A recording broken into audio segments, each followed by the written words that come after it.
ನಮಸ್ಕಾರ ಸ್ನೇಹಿತರೆ, welcome to Kempee's kitchen. ಇವತ್ತು ಶನಿವಾರದ ಲಾಗನ ಶುರು ಮಾಡ್ತಾ ಇದ್ದೀನಿ. ಈ ವಿಡಿಯೋ ಏನಾದರೂ ಅಲ್ಪ ಸ್ವಲ್ಪ ಇಷ್ಟ ಆದಲ್ಲಿ ಒಂದು ಲೈಕ್ ಕೊಡಿ. ಹೊಸ ನೋಡ್ತಾ ಇರೋರು ಸಬ್ಸ್ಕ್ರೈಬ್ ಮಾಡ್ಕೊಳ್ಳಿ. ನಿಮ್ಮ ಅನಿಸಿಕೆ ಅಭಿಪ್ರಾಯಗಳನ್ನು ಕಮೆಂಟ್ ಹಾಕಿ ಅಂತ ಹೇಳ್ತಾ ವೆಲ್ಕಮ್ ಟು ಕೆಂಪೀಸ್ ಕಿಚನ್. ಇವತ್ತು ಶನಿವಾರ ಸ್ಟವ್ವನ್ನೆಲ್ಲ ಒರೆಸ್ಕೊಂಡು, ಶನಿವಾರ ಅಂತಲ್ಲ ಪ್ರತಿದಿನ ಒರೆಸ್ತಾನೆ ಇರ್ತೀನಿ. ಬಟ್ ಬೆಳಗ್ಗೆ ಎದ್ದ ತಕ್ಷಣ ಕಂಪಲ್ಸರಿಯಾಗಿ ಈ ಕೆಲಸ ಮಾಡಲೇಬೇಕು. ಮಾಡಲಿಲ್ಲ ಅಂದರೆ ಆಗೋದೇ ಇಲ್ಲ. ಕೆಲಸಗಳನ್ನು ಮಾಡಿಕೊಂಡು ಮನೆ ಕೆಲಸದ ಜೊತೆಗೆ ತಿಂಡಿ ಎಲ್ಲವೂ ಇದೆ.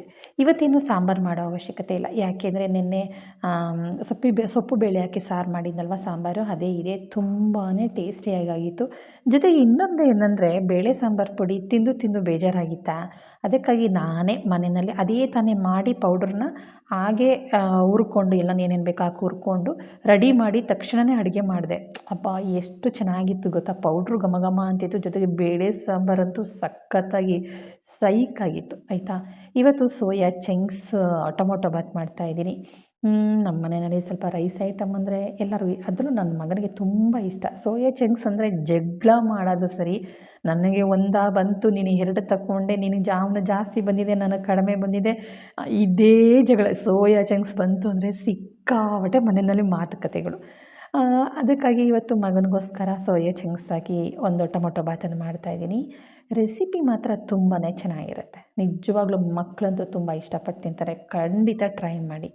ಬನ್ನಿ ಸ್ನೇಹಿತರೆ, ಇವತ್ತು ಕೆಲಸಗಳ ಮಧ್ಯದಲ್ಲಿ ವಿಡಿಯೋ ಮಾಡ್ಕೊಳ್ತಾ ಕೆಲವೊಂದು ಮಾತುಗಳನ್ನು ಆಡಲೇಬೇಕು. ಕೆಲಸ ಮಾಡೋದು ದೊಡ್ಡದಲ್ಲ, ಕೆಲಸ ದಿನ ಇದ್ದೇ ಇರುತ್ತೆ. ಪ್ರತಿದಿನ ಒಂದಲ್ಲ ಒಂದು ಸ್ವಲ್ಪ ಚೇಂಜಸ್ ಇರುತ್ತೆ, ನಾನು ಬಿಟ್ಟರೆ ಬೇರೆ ಏನೂ ಇಲ್ಲ. ಮಾತುಕತೆ ಆಡದೇ ಇದ್ದರೆ ಹೇಗೆ ಅಲ್ವಾ? ಹಬ್ಬಗಳಿಗೆ ಹೇಗೆ ರೆಡಿ ಮಾಡ್ಕೊಳ್ತಾ ಇದ್ದೀರಾ? ಖಂಡಿತ ಬೇಗ ಬೇಗ ರೆಡಿ ಮಾಡ್ಕೊಳ್ಳಿ. ಯಾರ್ಯಾರ ಹೆಲ್ತು ಹೇಗೆ ಇರುತ್ತೆ ಹೇಳೋಕ್ಕಾಗೋದಿಲ್ಲ. ಯಾಕೆ ಗೊತ್ತಾ, ನಾವೆಲ್ಲ ಹೆಣ್ಮಕ್ಳಪ್ಪ. ಈಗಿದ್ದದ್ದು ಮನಸ್ಸು ಏನೋ ಸ್ವಲ್ಪ ಹೊತ್ತಿಗಿರೋದಿಲ್ಲ. ಈಗ ಖುಷಿಯಿಂದ ಇರ್ತೀವಿ, ಏನೋ ಸ್ವಲ್ಪ ಏನೋ ಬೇಜಾರು, ಏನೋ ದುಃಖ, ಏನೋ ನೋವು, ಏನೋ ಒಂಥರ ಸಂಕಟ, ಯಾರೋ ಏನೋ ಒಂದಕ್ಕೆ ಒಂದು ರೀತಿ ಮನಸ್ಸಲ್ಲಿ ಕಿರಿಕಿರಿ ಆಗೋದು, ಇವೆಲ್ಲವೂ ಆಗ್ತವೆ. ಯಾಕೆಂದರೆ ನಾವು ಹೆಣ್ಮಕ್ಳುಗಳು ಆಗಿರ್ತೀವಿ. ಒಂದು ಹಾರ್ಮೋನ್ ಇನ್ಬ್ಯಾಲೆನ್ಸ್, ಇನ್ನೊಂದು ಪರಿಸ್ಥಿತಿ, ಇನ್ನೊಂದು ಮನೆ ಸ್ಥಿತಿ, ಇನ್ನೊಂದು ಮನಸ್ಥಿತಿ, ಇವೆಲ್ಲವೂ ಮ್ಯಾಟ್ರ್ ಆಗುತ್ತೆ. ಹಬ್ಬ ಬಿಡು, 3-4 ದಿನ ಅಂದರೆ ಮಾಡ್ಕೊಂಡ್ರಾಯ್ತು. ಹಬ್ಬ, ಅಯ್ಯೋ ನಾನೇನು ಜಾಸ್ತಿ ಏನು ಕ್ಲೀನ್ ಮಾಡಬೇಕಾಗಿಲ್ಲ, ಸ್ವಲ್ಪ ಸ್ವಲ್ಪ ಮಾಡ್ಕೊಂಡ್ರಾಯ್ತು. ಹಬ್ಬ, ನಾನೇನು ಜೋರಾಗಿ ಮಾಡಬೇಕಾಗಿಲ್ಲ ಕಣ, ಏನು ಮಾಡ್ಕೊಂಡ್ರಾಯ್ತು. ಹೌದಾ ಅಲ್ವಾ? ನಾವೆಷ್ಟೇ ಕ್ಲೀನ್ ಮಾಡಿದ್ರೂ ಹಬ್ಬ ಅಂತ ಬಂದಮೇಲೆ ಒಂದು ಸಲ ಆದ್ರೂ ಡೀಪ್ ಕ್ಲೀನ್ ಅಂತ ಇದ್ದೇ ಇರುತ್ತೆ. ಹೌದಲ್ವಾ? ನಾನು ಮಾಡ್ಕೊಂಡಿದ್ದೀನಿ, ಏನೂ ಗಲೀಜಿಲ್ಲ, ಮನೆ ಕ್ಲೀನಾಗಿದೆ ಅಂತ ಅಂದ್ಕೊಂಡು ಒಂದು ಸಲ ಕ್ಲೀನ್ ಮಾಡೋಕ್ಕೆ ನಿಂತ್ಕೊಳ್ಳಿ. ದಿನ ಕ್ಲೀನ್ ಮಾಡ್ತೀನಿಲ್ಲ ಗುರು, ಎಲ್ಲಿ ತಪ್ಪ ಇಷ್ಟೊಂದು ಕಸ, ಇಷ್ಟು ಬೇಡದೇ ಇರೋ ವಸ್ತುಗಳು, ಇಷ್ಟೊಂದು ಕೊಳೆ ಅಂತ ನಮಗನ್ಸುತ್ತೆ ಅಲ್ವಾ? ಆಗ ಏನನ್ಸುತ್ತೆ ಹೇಳಿ ನಮ್ಮ ಮನಸ್ಸು? ನಾವು ಇನ್ನೂ ಸ್ವಲ್ಪ ಬೇಗ ಶುರು ಮಾಡಬೇಕಾಗಿತ್ತು. ಹಬ್ಬಕ್ಕಿಂತ ಮುಂಚಿತವಾಗಿ ಸ್ವಲ್ಪ ಮಾಡ್ಕೊಂಡಿದ್ರೆ ಹಬ್ಬ ಮಾಡೋಕ್ಕೆ ಒಂದು ಸ್ವಲ್ಪ ಟೈಮ್ ಸಿಗೋದು. ಇಷ್ಟೆಲ್ಲ ಮಾಡಿದ್ದೀನಿ, ಹಬ್ಬನ ಒಂಚೂರು 4 ಜನಕ್ಕೆ ಕರೆದು ಅರಿಶಿನ ಕುಂಕುಮ ಕೊಡೋಂಗೆ ಮಾಡಿಬಿಟ್ರೆ ಇನ್ನೂ ಚೆಂದ ಅನಿಸುತ್ತೆ. ಹೌದಲ್ವಾ? ಖಂಡಿತವಾಗ್ಲೂ ಹೇಳೋದಿಷ್ಟೇ, ಮುಂಚಿತವಾಗಿ ಮಾಡ್ಕೊಳ್ಳಿ ಎಲ್ಲನೂ.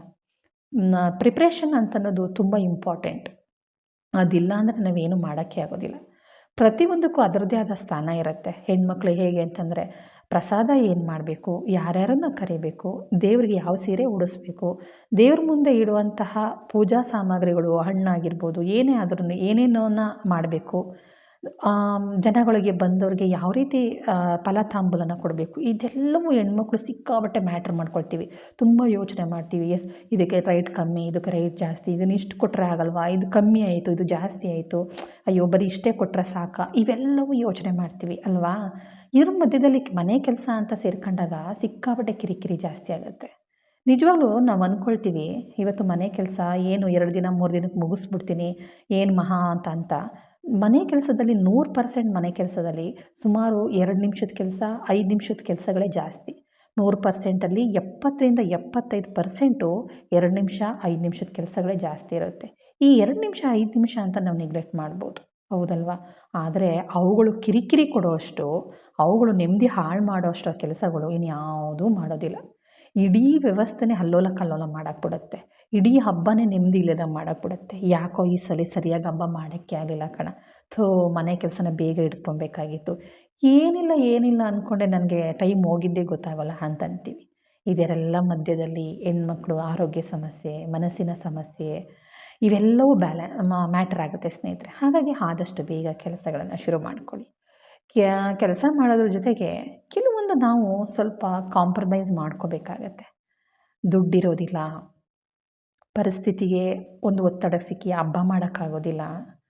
ಈ ವರ್ಷ ಹಬ್ಬ ಮಾಡಿದೆ, ಹೋದ ವರ್ಷ ಹಬ್ಬ ಮಾಡಿದೆ, ಈ ವರ್ಷ ಹಬ್ಬ ಮಾಡೋಕ್ಕಾಗ್ತಾ ಇಲ್ಲ ಅಂದ್ಕೊಂಡು ಮನಸ್ಸನ್ನು ಹಾಳು ಮಾಡಿಕೊಂಡು ಗಂಡನ ಜೊತೆ ಕಮ್ಮಿ ಮಾಡೋದು ಅಥವಾ ಜಗಳ ಮಾಡೋದು, ಇಲ್ಲ ಜಾಸ್ತಿ ಮಾತಾಡೋದು, ಮಕ್ಕಳು ಮನ್ಸಿಗೆ ನೋವು ಮಾಡೋದು, ಮನೇಲಿರೋರ ಮನಸ್ಸಿಗೆಲ್ಲ ಒಂಥರ ನೋವು ಮಾಡೋದು, ಇಂಡೈರೆಕ್ಟಾಗಿ ಮಾತಾಡೋದು, ಇದನ್ನೆಲ್ಲ ಮಾಡೋದಕ್ಕೆ ಹೋಗಬೇಡಿ.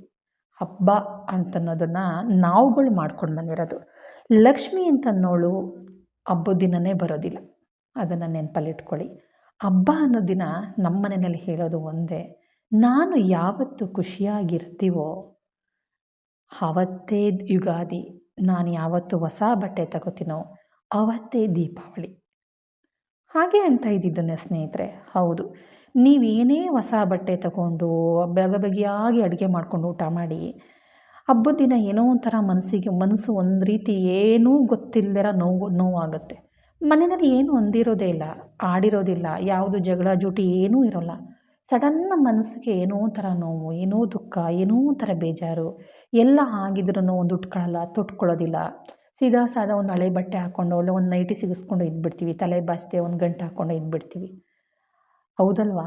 ಅದೇ ಮನಸ್ಸು ಖುಷಿ ಇದ್ದಾಗ ಯೋಚನೆ ಮಾಡಿ, ಮನಸ್ಸು ಖುಷಿ ಇದ್ದಾಗಲೇ ನಮ್ಗೆ ಹಬ್ಬ ಅಂತ ಅನ್ನೋದು ಅದಕ್ಕೇ, ಹೌದಲ್ವಾ? ಮುಖ್ಯವಾಗಿ ತಿಳ್ಕೊಂಬಿಡಿ, ಹಬ್ಬ ಅಂತ ಅಂದ ಮಾತ್ರಕ್ಕೆ, ಲಕ್ಷ್ಮೀ ಪೂಜೆ ಅಂದ ಮಾತ್ರಕ್ಕೆ, ಗೌರಿ ಹಬ್ಬ ಅಂದ ಮಾತ್ರಕ್ಕೆ ನಮ್ಮ ಮನಸ್ಸನ್ನು ಹಾಳು ಮಾಡಿಕೊಂಡು ಅಥವಾ ಮನೆಯಲ್ಲಿರೋರಿಗೆಲ್ಲ ನೋವು ಕೊಟ್ಟು ಮಾಡಬೇಕಾದ ಅವಶ್ಯಕತೆ ಖಂಡಿತ ಇಲ್ಲ. ಎಷ್ಟೋ ಜನ ಮನೆಗಳಲ್ಲಿ ಅತ್ತೆ ಮಾವನಿಗೆ ಹುಷಾರಿರೋದಿಲ್ಲ, ಆಮೇಲೆ ಕೆಲವೊಂದು ಸಲ ನಮ್ಮಗಳಿಗೆ ಆರೋಗ್ಯದಲ್ಲಿ ಸಮಸ್ಯೆ ಇರುತ್ತೆ. ಎಲ್ಲ ನೋವನ್ನು ತಡ್ಕೊಂಡು ಹಬ್ಬ ಮಾಡಬೇಕು ಅಂತ ಏನಿಲ್ಲ ಸ್ನೇಹಿತರೆ. ದೇವರು ಅನ್ನೋದು ನಾವು ಮಾಡೋ ಮಾತಲ್ಲಿ, ನಾವು ನಡ್ಕೊಳ್ಳೋ ರೀತಿಯಲ್ಲಿ ನ್ಯಾಯ ಅನ್ಯಾಯದಲ್ಲಿ ಇರ್ತಾರೆ ಅಂತ ಅನ್ನೋದು ಅಷ್ಟೇ ಸತ್ಯವಾದ ಮಾತು. ಗಂಡನಿಗೆ ಈ ಸಲ ಸ್ವಲ್ಪ ಏನೋ ದುಡ್ಡಿಗೆ ಪ್ರಾಬ್ಲಮ್ ಇದೆ ಅಂತಂದರೆ ಖಂಡಿತ ಅಡ್ಜಸ್ಟ್ ಮಾಡ್ಕೊಂಡೋಗಿ. ಏನೋ ಈ ಸಲ ಅತ್ತೆ ಮಾವಂಗೆ ಹೆಲ್ತ್ ಸರಿ ಇಲ್ಲ, ಮನೇಲಿ ಹಬ್ಬ ಮಾಡೋದು ಬೇಡ, ಓಕೆ. ದೇವರು ಎಲ್ಲರನ್ನೂ ಕರೆದು ಅರಿಶಿನ ಕುಂಕುಮ ಕೊಟ್ಟರೆ, ಫಲ ತಾಂಬೂಲ ಕೊಟ್ಟರೆ ಹಬ್ಬ ಅಲ್ಲ. ಮನೆಯಲ್ಲಿ ನಗ್ನಗ್ತಾ ಅತ್ತೆ ಮಾವ ಇರಬೇಕು, ಮಕ್ಕಳು ಖುಷಿಯಿಂದ ಓಡಾಡಬೇಕು, ಗಂಡ ಆಗಿರೋರು ಪ್ರೀತಿಯಿಂದ ಗಂಡ ಹೆಂಡತಿ ಜೀವನ ಮಾಡ್ಕೊಂಡು ಹೋಗಬೇಕು. ಮನೆಯಲ್ಲಿ ಜಗಳ, ಕದನ, ಮುನಿಸು, ನೋವು, ಕಣ್ಣೀರು, ಬೈಗಳುಗಳು ಯಾವ ಮನೇಲಿ ಇರೋಲ್ವೋ ಆವತ್ತೇ ಹಬ್ಬ. ಆ ಮನೆಯಲ್ಲೇ ಹಬ್ಬ ಮಾಡೋಕ್ಕಾಗೋದು, ಆ ಮನೆಯಲ್ಲೇ ಲಕ್ಷ್ಮಿ ಬಂದು ನೆಲೆಸೋದು. ಅದನ್ನು ನೆನಪಲ್ಲಿಟ್ಕೊಳ್ಳಿ. ಇವತ್ತು ಲಕ್ಷ್ಮೀ ಕರೆದನ್ನು ಪೂಜೆ ಮಾಡ್ತೀನಿ, ಇವತ್ತು ಯುಗಾದಿ ಹಬ್ಬ ಮಾಡ್ತೀನಿ, ಇವತ್ತು ದೀಪಾವಳಿ ಹಬ್ಬ ಮಾಡ್ತೀನಿ, ಮತ್ಯಾವುದೋ ಮನೆ ದೇವ್ರ ಹಬ್ಬ ಮಾಡ್ತೀನಿ ಅಂತ ಅಂದ್ಕೊಂಡು ಗಂಡನ ಬಾಯಿ ಬಂದಂಗೆ ಬೈಕೊಂಡು, ಶಾಪ ಹಾಕ್ಕೊಂಡು, ಮಕ್ಕಳಿಗೆ ಒಯ್ತಾ ಬತ್ತಾ ಬೈಕೊಂಡು, ಹಾಳಾದ ಮನೆಯಲ್ಲಿ ಎಷ್ಟು ಕೆಲಸ ಮಾಡಿದ್ರೂ ಮುಗಿಯಲ್ಲ. ಈ ಹಾಳಾದ ಕೆಲಸ, ಈ ಕೊಟ್ಟೋದ ಕೆಲಸ, ಅಯ್ಯೋ ನನ್ನ ಕರ್ಮ, ಈ ಮನೆಯಲ್ಲಿ ದುಡ್ದು ನಾನು ಸತ್ತು ಹೋಗ್ಬಿಟ್ಟೆ, ಸಾಕಾಗೋಗಿದೆ ನನ್ನ ಜೀವನ. ನಮ್ಮ ಮನೆಯವನು ಹೇಳಿದ ಮಾತು ಕೇಳಲ್ಲ. ಇನ್ನೂ ಕೆಲವರು ಒಂದು ಹೆಜ್ಜೆ ಮುಂದೆ ಹೊಟ್ಟೋಗ್ಬಿಡ್ತಾರೆ. ನಮ್ಮ ಮನೆ ಬಾಯಿ ಮಣ್ಣು ಹಾಕೋನಿದ್ದಾನಲ್ಲ, ಅವ್ನು ನೆಗೆದು ಬಿದ್ದು ನಲ್ಲಿಕಾಯಿ ಆಗ ಅಂದ್ಕೊಂಡು ಅವು ಏನೇನೋ ಶಾಪ ಹಾಕ್ಕೊಂಡು ಗಂಡನ ಬೈಯೋದು, ಮಕ್ಕಳನ್ನ ಅಮ್ಮ ಅಮ್ಮ ಅಂತ ಕರೀತಾ ಇದ್ದಾರೆ, ನಿಮ್ಮ ಅಮ್ಮನ ಬಾಯಿ ಮಣ್ಣು ಹಾಕ್ತು ಅಂತ ಮಕ್ಕಳನ್ನ ರೇಗೋದು, ಕೂತ್ಕೊಂತ ಬೈಯೋದು, ಏನು ಕಿರ್ಚ್ಕೊತಿದ್ಯಾ ಮೆಲ್ಲು ಮಾತಾಡೋ, ನಿನ್ನ ಗಂಟ್ಲು ಸೇದೋಗ, ನಿನ್ನ ಬಾಯಿ ಹಿಂಗೋಗ, ನಿನ್ನ ಕಣ್ಣು ಹಿಂಗೋಗ ಅಂತ ಬೈಯೋದು. ಆ ಮಕ್ಕಳು ಏನಾದರೂ ಒಂಚೂರು ಚೆಲ್ಬಿಟ್ಟು ಏನಾರು ಆ ಕಡೆ ಈ ಕಡೆ ಮಾತಾಡ್ಬಿಟ್ರೆ ಅಯ್ಯೋ ಹಿಡ್ಕೊಂಡು ಹೊಡೆಯೋದು, ಬಗೆಯಾದ ರೀತಿಯೆಲ್ಲ ಶಾಪ ಧೂಪಗಳು ಹಾಕೋದು. ಇದೆಲ್ಲ ಮಾಡಿದ್ರೆ ಹಬ್ಬ ಅಂತ ಅನ್ನಿಸ್ಕೊಳ್ಳೋದು. ಇದೆಲ್ಲ ಮಾಡಿಬಿಟ್ಟು ಮನೆಯಲ್ಲಿ ರುಚಿಯಾಗಿ ಅಡುಗೆ ಮಾಡಿಕೊಂಡು, ಬಗೆಯಾಗಿ ತಿಂಡಿ ಮಾಡಿಕೊಂಡು, ಕಲರ್ಫುಲ್ಲಾಗಿ ಡ್ರೆಸ್ ಮಾಡಿಕೊಂಡು ಹಬ್ಬ ಮಾಡಿದ್ರೆ ಹಬ್ಬ ಅನಿಸುತ್ತಾ? ಖಂಡಿತ ಇಲ್ಲ. ಮನೆಯಲ್ಲಿ ಯಾವತ್ತೇ ಆಗಲಿ ಪರೀಕ್ಷೆ ಮಾಡಿ ನೋಡ್ಕೊಳ್ಳಿ. ಏನೋ ಗೊತ್ತಿಲ್ಲದೆ ಒಂದು ಸಂತೋಷ ಬರುತ್ತೆ ಗೊತ್ತಾ? ಅವತ್ತು ನಮ್ಮ ಮನೇಲಿ ಏನೂ ಇರೋದಿಲ್ಲ, ಸಂತೋಷ ಅನ್ನೋದು ಬರುತ್ತೆ. ಅದೇ ಕಂಡ್ರೆ ನನ್ನ ಲೈಫಲ್ಲಿ ಹಬ್ಬ ಅಂತಂದರೆ ಅದನ್ನು ಹೆಣ್ಮಕ್ಳು ಖಂಡಿತ ಅರ್ಥ ಮಾಡ್ಕೊಳ್ಳಿ. ಯಾಕೆಂದರೆ ವರಮಹಾಲಕ್ಷ್ಮಿ ಹಬ್ಬ ಮಾಡಲಿಲ್ಲ ಅಂದ್ಕೊಂಡು ಗಂಡನ ಜೊತೆ ಜಗಳ ಮಾಡ್ಕೊಳ್ಳೋರು ಇದ್ದಾರೆ, ಅತ್ತೆ ಮಾವನ ಜೊತೆ ಜಗಳ ಮಾಡ್ಕೊಳ್ಳೋರು ಇದ್ದಾರೆ. ನನಗೆ ಅವಮಾನ ಮಾಡಿಬಿಟ್ಟು ನನ್ನ ಫ್ರೆಂಡೆಲ್ಲ ನನ್ನನ್ನು ಆಡ್ಕೊಂಡ್ಬಿಟ್ರು, ನನ್ನ ಅಕ್ಕಪಕ್ಕದವರು, ನಮ್ಮ ಬಂಧು ಬಳಗ ಎಲ್ಲ ನನ್ನ ಆಡ್ಕೊಂಡ್ರು. ಏನಮ್ಮ ಈ ಸಲ ಹಬ್ಬ ಮಾಡಲೇ ಇಲ್ಲ, 2 ದಿವಸದ ಆಟನೇ ನಿನ್ನ ವರಮಹಾಲಕ್ಷ್ಮಿ ಹಬ್ಬ ಅಂತ ಆಡ್ಕೊಂಡ್ಬಿಟ್ರು ಅಂದ್ಕೊಂಡು ಅತ್ತೆ ಮಾವನ ಜೊತೆ ಎಲ್ಲ ಜಗಳ ಮಾಡ್ಕೊಳ್ಳೋದು, ಅಮ್ಮನ ಜೊತೆ ಜಗಳ ಮಾಡ್ಕೊಳ್ಳೋದು.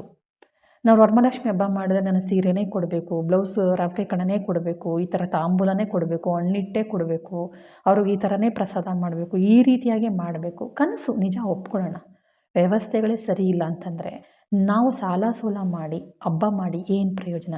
ಗಂಡನ ಮನಸ್ಸಿಗೆ ನೋವು ಕೊಟ್ಟು, ಮಕ್ಕಳ ಮನಸ್ಸಿಗೆ ನೋವು ಕೊಟ್ಟು, ನಮ್ಮ ಮನಸ್ಸಿಗೆ ನಾವು ನೋವು ತಗೊಂಡು ಹಬ್ಬ ಮಾಡಿ ಏನು ಪ್ರಯೋಜನ?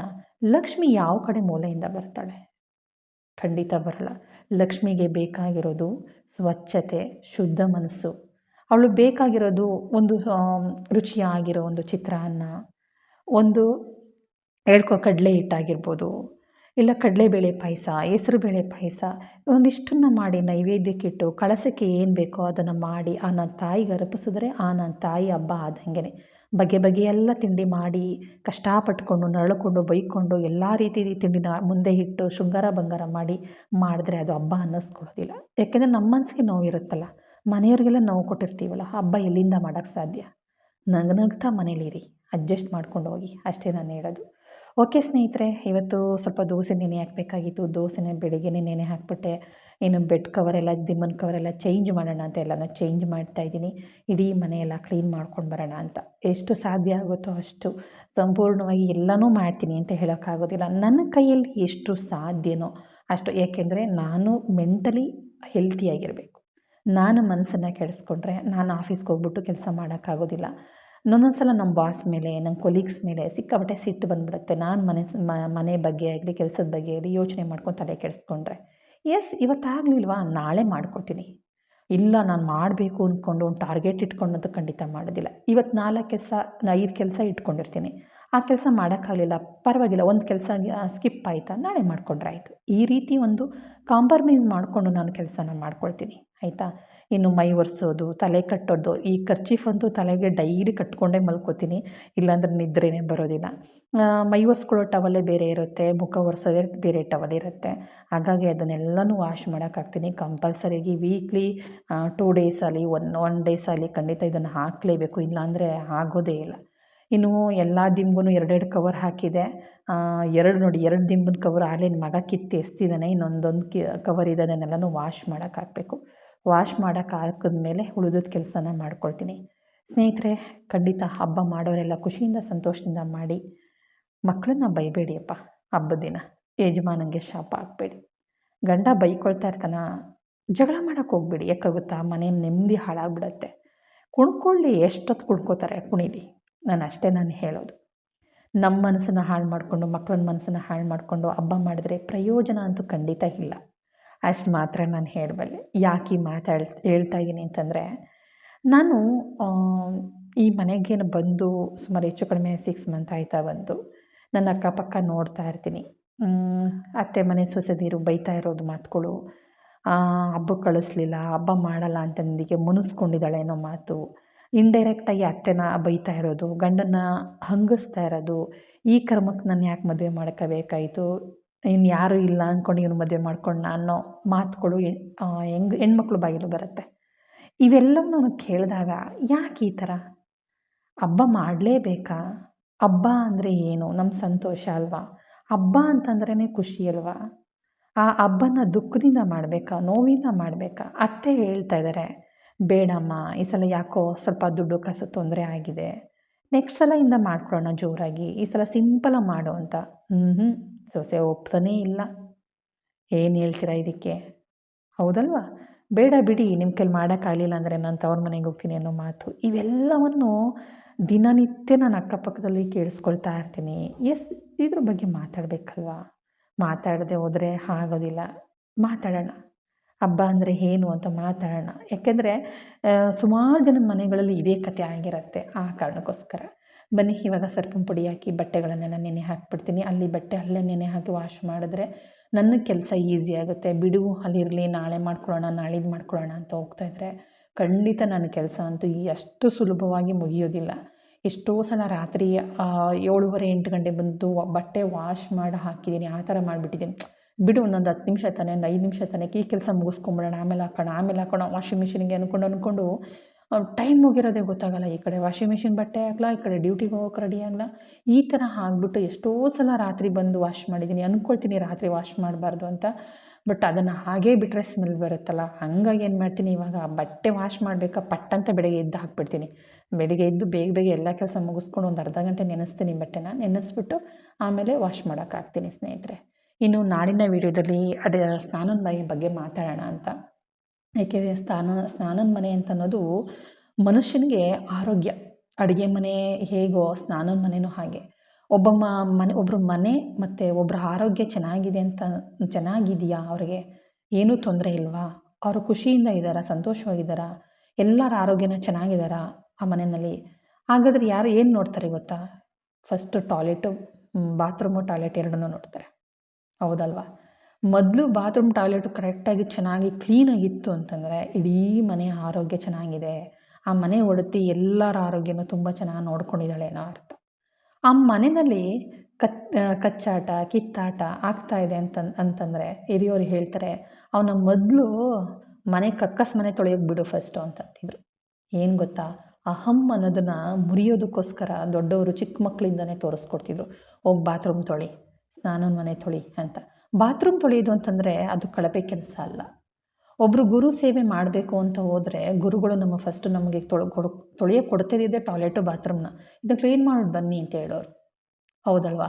ನಮ್ಮ ಮನೇಲಿರೋ ಅಹಂಕಾರ, ನಮ್ಮ ಮನೇಲಿರೋ ದುರಾಭಿಮಾನ, ನಮ್ಮ ಮನೇಲಿರೋ ನಾನು ಅನ್ನೋದು, ಆಮೇಲೆ ಒಂದು ಸ್ಟ್ಯಾಂಡರ್ಡ್ ಮೇಂಟೈನ್ ಮಾಡ್ತೀವಲ್ಲ, ಅದೆಲ್ಲವೂ ನಿರ್ನಾಮ ಆಗುತ್ತೆ, ಹೌದಲ್ವಾ?